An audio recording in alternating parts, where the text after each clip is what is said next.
Before you blame your lack of energy on age, stress, or weak willpower, look at breakfast. The meal that seems light, healthy, and harmless may be the very thing pushing your blood sugar up fast, pulling it down hard, and setting you up to hunt for sugar before lunch. And there is one tiny breakfast move that takes about 8 seconds and can change how the whole meal behaves inside your body. Stay with me, because I'll give you that exact move before we finish. I'm Dr. Thomas Bennett. For more than 20 years, I've sat with people who truly believed they were doing everything right. They cut out the obvious sugar. They bought the healthy cereal.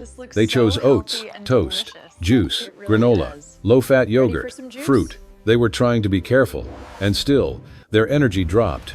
Their hunger came back too soon, and their blood sugar stayed less steady than they expected. This is not about fear. It is about recognizing a pattern. And in many cases, the real issue is not lunch, dinner, or dessert. It is the first bite of the day. Here is the symptom most people wave away. You eat breakfast. An hour or two later, you feel that dip. Focus fades. Hunger starts speaking up again. Something sweet sounds useful. Another coffee feels necessary.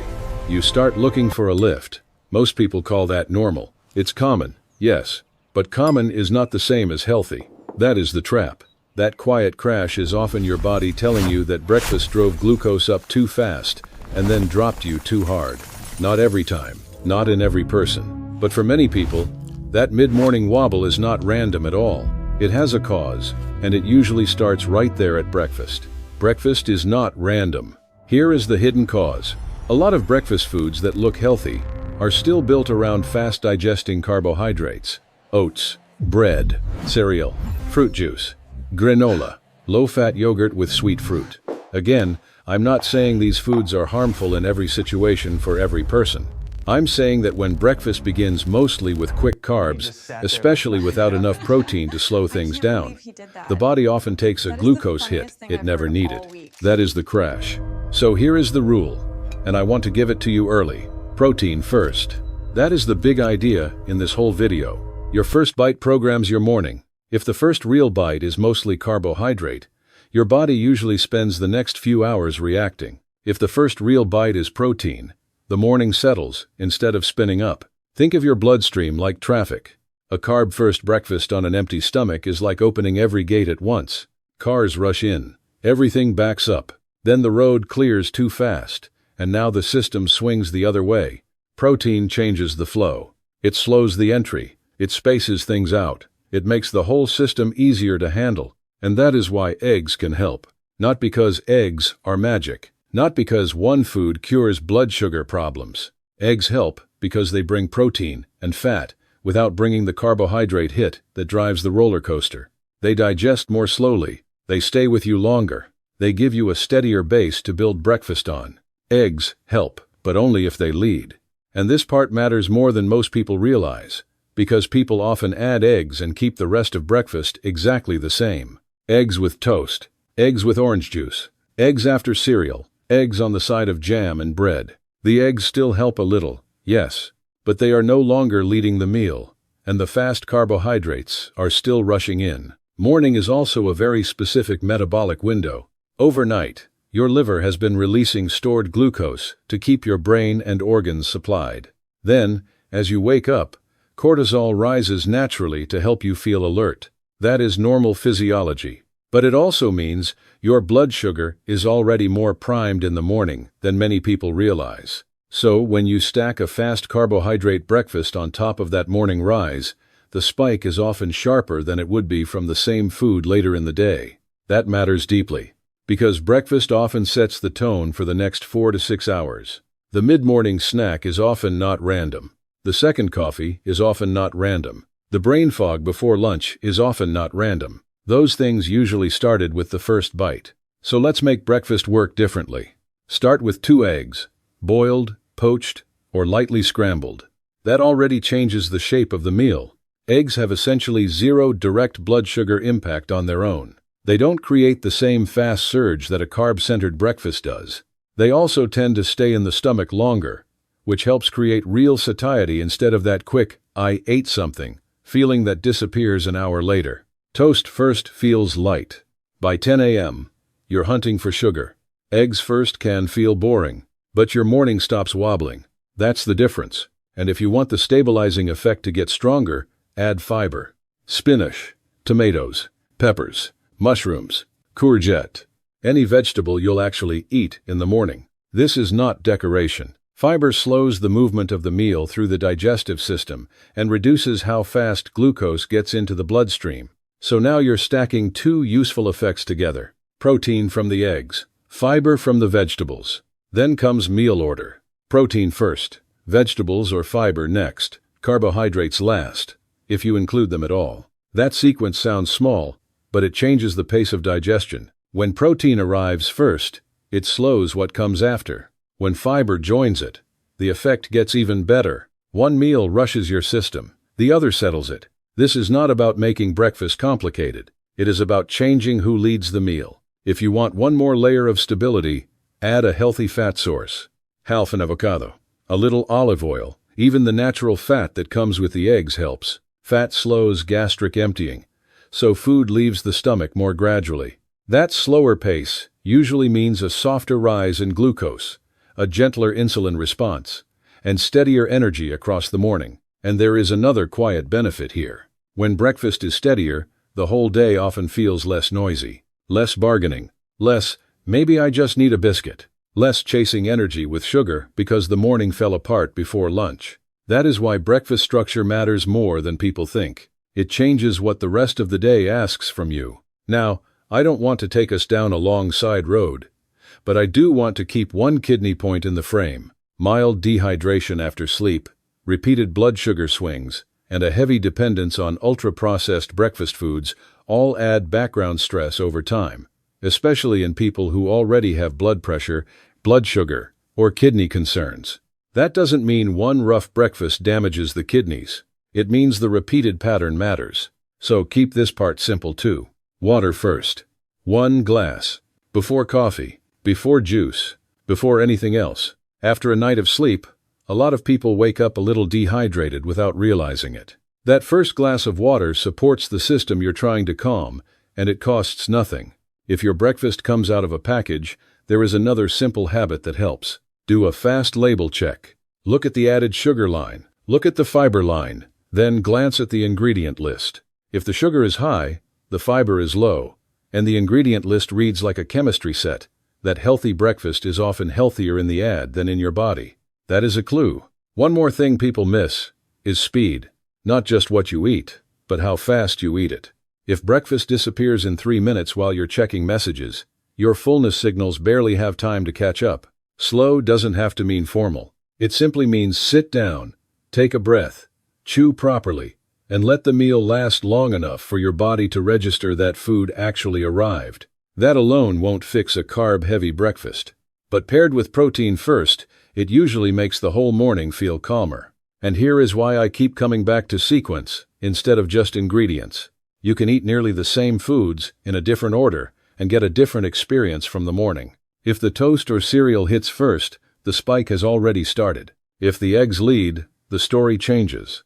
Same kitchen, same morning, different result. That's why I say your first bite programs your morning. People feel that more than they expect. By day 3 or 4, many notice the difference in very ordinary ways. They stop scanning the office for biscuits. They stop feeling weirdly hollow at 10 a.m. They stop needing something sweet just to feel normal again. The morning feels quieter, more even, more predictable.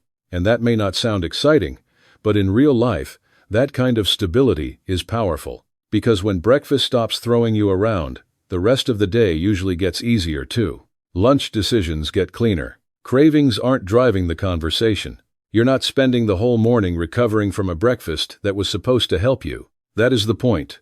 Not perfection. Not a trendy breakfast. Not forcing yourself to eat something you hate. Just building a first meal that does less damage to the rest of the day and gives your body a steadier place to start. And that is why the takeaway needs to come early here. The rule is simple enough to remember at the table, not just in theory.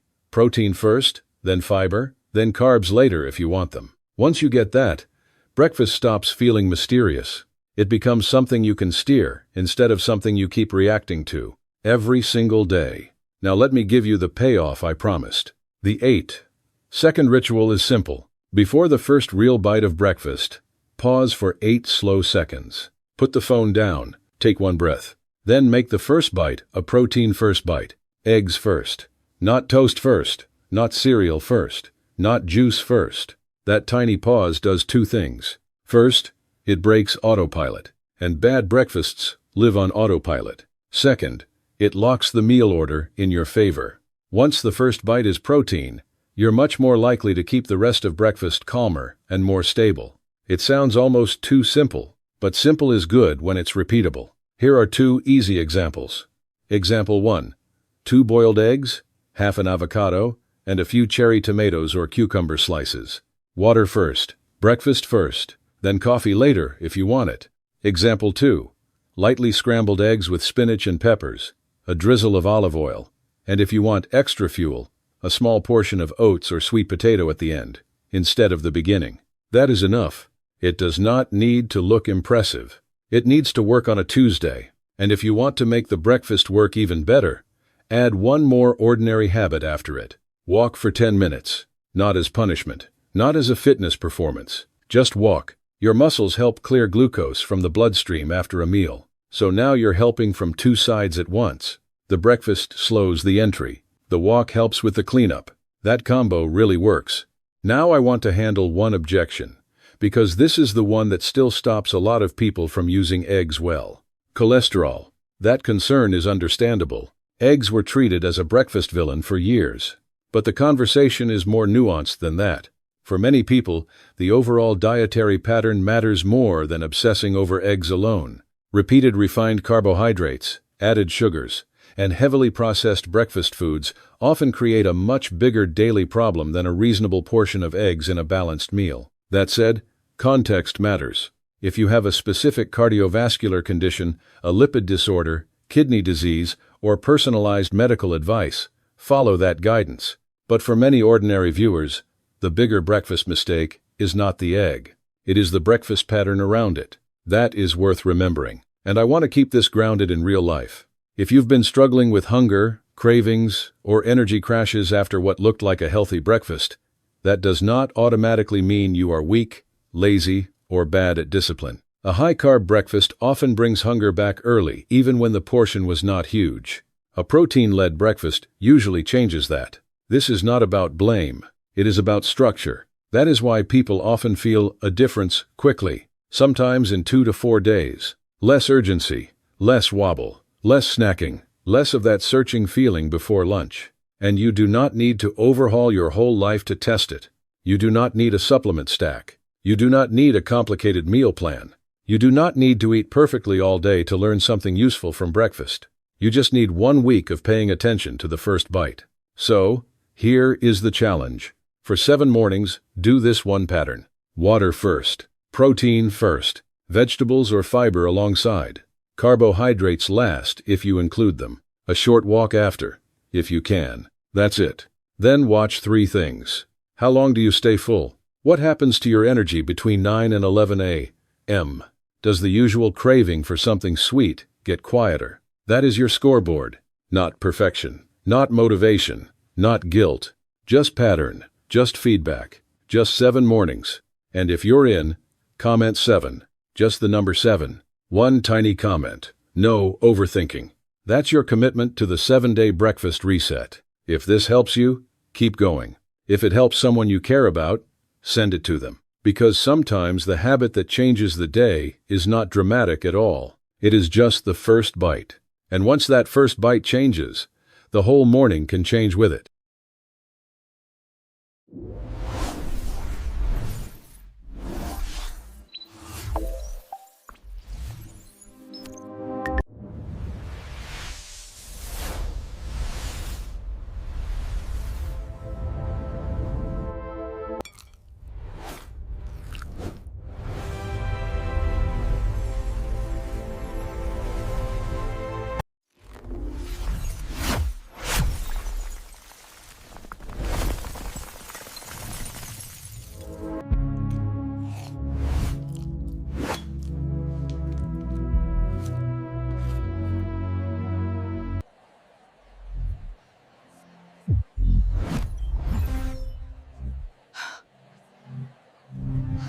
he just sat there like nothing happened.